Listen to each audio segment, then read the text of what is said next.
त्या दिवशी देहूगावच्या विठ्ठल मंदिरात आम्ही पाऊल टाकलं त्यावेळी बाहेर मुसळधार पाऊस पडत होता. मंदिराच्या दाराशी गंगा वाहत होती. सुप्पानं पाऊस ओतत होता. तरी पण थंडीनं काकडलेल्या जीवाला विठ्ठल दर्शनाची उभारी देत आम्ही आत गेलो. माझी कल्पना, त्या घटकेला आत कुणी नसणार, कशाला कोण येईल ना पावसात. पण पाहिलं तर मधल्या मंडपात भजन कीर्तन चाललेलं, वारकरी रंगात येऊन नाचतेले आणि गातेले. त्यामुळं मनाला एकदम प्रसन्नता आली. या देवळात अहोरात्र श्री तुकाराम महाराजांच्या शब्दात श्री विठ्ठलाची महापूजा बांधली जाते, या ऐकीव गोष्टीचा साक्षात्कार झाला. टाळ मृदुंगाच्या निनादात आमचे पण स्वर आणि करताल विलीन झाले. सुंदर ते ध्यान उभे विटेवरी, करकटावरी ठेवून या, तुळसी हार गळा कासे पितांबर, आवडे निरंतर तेची रूप. मकर कुंडले तळपती, श्रवणी कंठी कौस्तुभ मणी विराजित, तुका म्हणे माझे हेची सर्व सुख, पाहिन श्रीमुख आवडीने. आणखी या अभंगानुसार श्री विठ्ठलाचं दर्शन घ्यायला आम्ही उत्सुक झालो. जीवनाचं सर्व सुख म्हणून तुकाराम महाराजांनी मांडलेल्या श्री विठ्ठल मूर्तीच्या पूजेसाठी आम्ही भक्तिभावानं गंध, फुलं, अक्षता, नारळ, पान, सुपारी असलं काही बरोबर घेतलं होतं. ते पिशवीतनं बाहेर काढलं. मनोभावानं श्री विठ्ठल रखुमाईचं दर्शन घेतलं आणि आता गाभाऱ्यातून बाहेर पडणार तो माझी नारळानं ओटी भरीत कुणीसं बोललं. इथली ही महापूजा सुरू झाली त्याला आता फार वर्ष झाली. मोठा इतिहास पाठीशी घेऊन ती इथं उतरली. म्हणून मी मागं वळून पाहिलं, तो एक वयस्कर गृहस्थ हसत मुखानं आम्हाला नमस्कार करतेले. मी त्यांची चौकशी केली तेव्हा कळलं की तुकाराम महाराजांचे ते वंशज आहेत. त्या कारणानं साहजिकच आमची उत्कंठा वाढली. आम्ही त्यांच्या नावागावाची विचारपूस केली. आम्हाला ठाऊक झालं की ते देहूगावचे बाबासाहेब इनामदार, तुकाराम महाराजांच्या घराण्यातील ते 16वे पुरुष होत. मग काय, आम्ही पावसापाण्याचं विसरलो. आमच्या प्रवासातील थंडी वाऱ्यानं गारठलेल्या मनाला एकदम विशेष धीर आला. मग श्री बाबासाहेब इनामदारांना त्यांच्या मूळ घराण्याबद्दल विचारलं. त्यावेळी ते मोठ्या अभिमानानं तुकाराम महाराजांच्या हस्ताक्षराची चोपडी आमच्यापुढं ठेवीत म्हणाले, श्री तुकाराम महाराजांचं मूळचं घराणं साताऱ्याजवळच्या जावळी गावचं. मोरे हे त्यांचं उपनाम असे.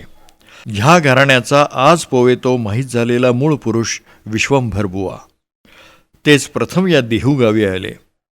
ते मोठे भगवतभक्त होते. श्री क्षेत्र पंढरीची वारी ते दर 15 दिवसांनी करीत असत. त्यानंतर मग श्री इनामदारांनी त्यांच्या घराण्याचे काही खाजगी कागदपत्र आम्हाला दाखवले. त्यामध्ये या विश्वंभर बुवांच्याबद्दल एके ठिकाणी उल्लेख सापडला. तो असा होता, श्री विश्वंभर बुवा हे श्री भगवतभक्त होते. श्री क्षेत्र पंढरीची 15 दिवसांची वारी करीत असत. पुढे प्रकृतीने अशक्त झाले तेव्हा श्री पांडुरंगाने दृष्टांत दिला की तुमच्याच्यानं येवत नाही, तुम्ही येण्याची दगदग करू नये, मीच तुमच्या घरी येतो. आपण विठ्ठल आंब्याच्या खाली उकरावे, मी तिथं आहे. आपण आंब्याजवळ याल त्यावेळी एक कपिला गायशेण गोमूत्र करेल, त्या जागी मी आहे असं समजावं. नंतर विश्वंभर बुवा सदर आंब्याकडे गेले. श्री पांडुरंगानं दिलेल्या दृष्टांताप्रमाणे एक काळी कपिला गाय शेण गोमूत्र करून गेली. नंतर तिथं तुळशीचा आणि बुक्क्याचा खूप सुवास सुटला. श्री विश्वंभर बुवानी जमीन उकरण्यास सुरुवात केली. श्रीनी दिलेल्या दृष्टांताप्रमाणे श्री पांडुरंग आणि मातोश्री रखमाबाई यांच्या मूर्ती तिथं सापडल्या. श्री विश्वंभर बुवानी त्या मूर्ती आपल्या घरी आणल्या. त्याच हल्ली श्री क्षेत्र देहू इथं आहेत. आम्ही हा मजकूर वाचला आणि क्षणभर गाभाऱ्यात जाऊन पुन्हा श्री विठ्ठल रखुमाईचं दर्शन घेतलं. मूर्ती डोळे भरून पाहिल्या. आणखी मग विचारलं, घरात या मूर्ती कशावर बसवल्या होत्या बाबासाहेब? सांगतो, मी सध्या देवस्थानचा ट्रस्टी आहे, सर्व ठाऊक आहे का. श्री इनामदारांनी या परीनं आपली ओळख करून दिली आणि म्हटलं कसं, या श्री विठ्ठल रखुमाईच्या मूर्ती आमच्या घराण्याच्या मूळच्या विठ्ठल टिके शेतात सापडल्या. त्या विश्वंभर बुवाने आपल्या राहत्या वाडियात आणल्या. दगडी सिंहासन बांधून त्यावर स्थापिल्या. अद्यापही हे सिंहासन पाहायला मिळतं. चला वाडियात दाखवतो. अच्छा, मग या मूर्ती इथं केव्हा आल्या? ऐकावं. श्री विश्वंभर बुवांचे पासून तो थेट श्री तुकाराम महाराजांच्या पर्यंत या मूर्ती त्यांच्या राहत्या वाडियातच होत्या. तिथंच लोक दर्शनाला येत, तिथंच हरिनामाचा गजर होई. तदनंतर श्री तुकाराम महाराजांचे धाकटे पुत्र श्री नारायण महाराज यांनी ह्या मूर्ती हल्लीच्या देऊळवाड्यात आणून इथं त्यांची कायमची स्थापना केली. बरं, मग हे देऊळ बांधलं कोणी प्रथम? सांगतो. श्री तुकाराम महाराजांचे वडील बोल्लोबा मोरे यांना घरी यात्रा फारच जमू लागल्यामुळं इंद्रायणीच्या तरी इथं मूळ लहान देऊळ बांधलं. प्रत्येक एकादशीला मूर्ती वाडियातून आणून इथं ठेवीत आणि द्वादशीला वाडियात परत नेत.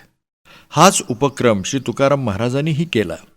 त्यानंतर श्री नारायण महाराजांनी 1700 ते 1704च्या दरम्यान ह्या मूर्ती इथं हल्लीच्या देऊळवाड्यात स्थापन केल्या. अच्छा, म्हणजे वडिलांनी बांधलेल्या देवळाचा श्री तुकाराम महाराजांनी जीर्णोद्धार केला, नाही का? होय. आणि तो अशा प्रकारे केला की देहू येथील एका शेतकऱ्यानं त्यास काही कामासाठी परगावी जायचं होतं, म्हणून श्री तुकाराम महाराजांना आपलं शेत राखायला सांगितलं. महाराजांनी आपणास पक्षी राखाव्यास सांगितलं आहे, म्हणून पक्ष्यांची पाणी पिण्याची वगैरे त्यांनी उत्तम सोय केली आणि स्वतः भजनात निमग्न झाले. इकडं तोवर पक्ष्यांनी सर्व शेत खाल्लं. शेताची दशा बघून मालक संतापला. हो ना, स्वाभाविकच आहे. पुढं मग त्यानं मग आपली फिर्याद गावपंचाकडे केली. तर त्यांनी निर्णय दिला की महाराजांनी शेत मळून जमीन मालकास 3 खंडीत धान्य द्यावं. त्याप्रमाणे महाराजांनी शेतीची व्यवस्था केली आणि जमीन मालकाचे दाणे देऊन शिल्के राहिलेलं धान्य विकलं. त्यामधूनच ह्या देवळाचा जीर्णोद्धार केला. बाबासाहेबांनी सांगितलेली ही हकीकत ऐकून मनाला संतोष झाला. बाहेर पाऊस सुपानं होतच होता. मंडपात कीर्तन रंगलं होतं आणि इकडे आत आम्ही गप्पात गुंतलो होतो. ह्या देवळाची हकीकत ऐकायला मन उत्सुकलं होतं. म्हणून मी बाबासाहेबांना पुन्हा प्रश्न केला, सर्व देऊळ कुणी आणि केव्हा बांधलं, काही माहिती मिळेल? तेव्हा बाबासाहेब आनंदानं बोलले, देतो हकीकत. याचा इतिहासाचा दाखला असा आहे की मूर्तीचा हा मूळचा गाभारा श्री बोलोबा मोरे आणि श्री तुकाराम महाराज यांनी बांधला. त्यापुढील फरसबंद मंडप श्री शाहू छत्रपती यांनी बांधला. त्यापुढील लाकडी मंडप इंदूरच्या होळकर सरकार मातोश्री अहिल्याबाईंनी बांधला. आणखी देवळाच्या चारी बाजूंच्या ओवऱ्या कल्याणचे कॉन्ट्रॅक्टर शिवजी आणि हनुमंत वाघोजी पिंजन किन्हई तालुका हवेली यांनी बांधल्या. असं ऐकण्याजोगी हकीकत आहे. सांगतो ना पुढचं, सांगावं.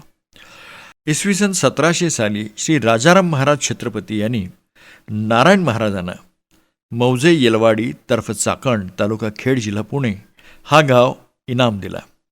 नंतर इसवी सन 1704 साली छत्रपती दुसरा शिवाजी आणि महाराणी ताराबाई यांनी मौजे देहूगाव इनाम दिला. ही 2 गावं इनाम मिळाल्यानंतर नारायण महाराजांनी आपले वडील तुकाराम महाराज यांचं स्मारक म्हणून वृंदावन बांधलं.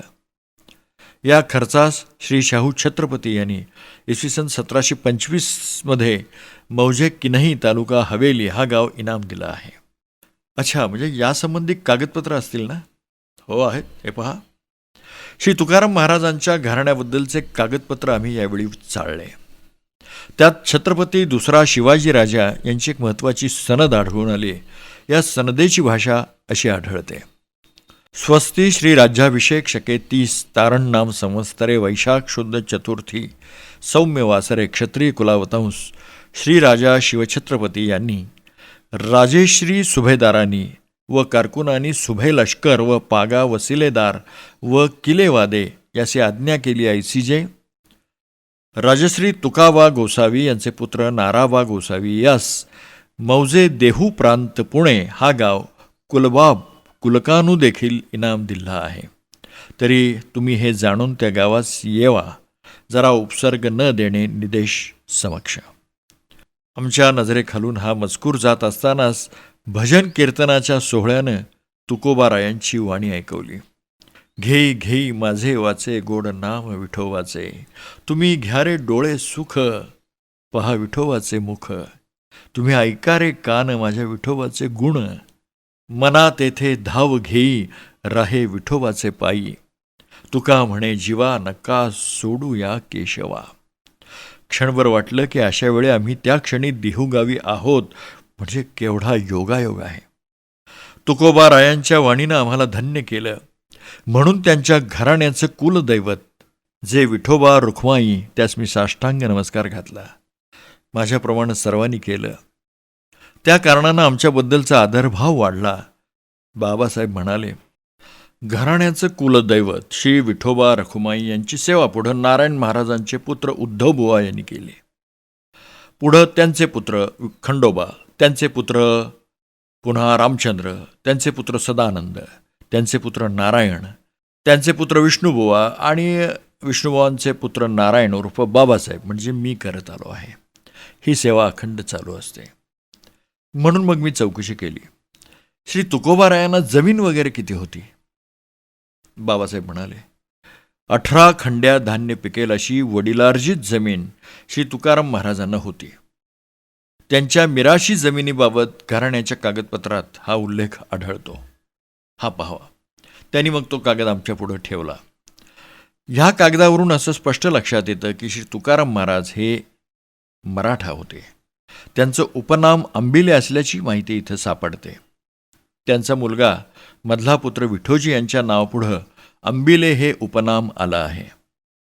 हा मजकूर आम्ही वाचल्यानंतर बाबासाहेब काहीशा अभिमानानं म्हणाले, श्री तुकाराम महाराजांच्या घराण्यावर सर्व छत्रपती राजघराण्यांचं लक्ष संपूर्ण होतं. छत्रपती संभाजीराजे तर दरसाल 2 खंड्या जोंधळे आणि 1 होन या घराण्याकडे पाठवीत असत. याची कागदपत्रकं आहेत, पहा हवं तर. आता आम्हाला कागदपत्रांच्या पुराव्याची आणखी गरज नव्हती म्हणून आम्ही समाधान पावलो. तशी बाबासाहेब आवर्जून बोलले, हो पण लक्षात घ्या, श्री तुकाराम महाराज हे कोणावर अवलंबून नसत. परमेश्वर भक्ती हेच त्यांचं जीवित कार्य होतं. त्यांच्या वंशजानेही तेच पुढे चालू ठेवलंय. श्री तुकोबारायांच्या बद्दलचा हा उल्लेख महत्त्वाचा होता. आता आणखी अधिक माहितीची गरज त्यावेळी आम्हाला काही भासली नाही. म्हणून आम्ही बराच उशीर झाल्या कारणानं पुण्याला परत जावं म्हणून उठलो. तशी बाबासाहेब म्हणाले, देहू गावात जे जन्मस्थान म्हणून श्री तुकाराम महाराजांचं देऊळ आहे ते महाराजांचे पणतू पांडोबा गोसावी यांनी बांधलं.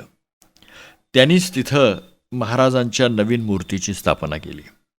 आम्ही त्यांच्या बोलण्याला हुंकार भरला आणि आलो त्याच थाटात पुन्हा पाऊस अंगावर घेत माघारी निघालो. त्यावेळी माझ्या ओठावर भोळ्या भाबड्या म्हाताऱ्या बायकांनी ऐकवलेली तुकोबारायांची गोष्ट देखणी होऊनच घोळू लागली.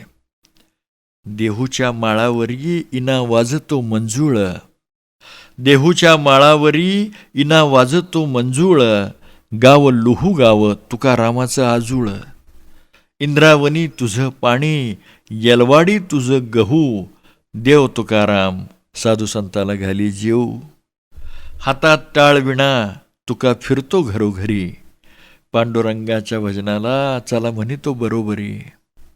त्या नादात मग पुणं गाव केव्हा आलं ते आम्हाला कळलंच नाही.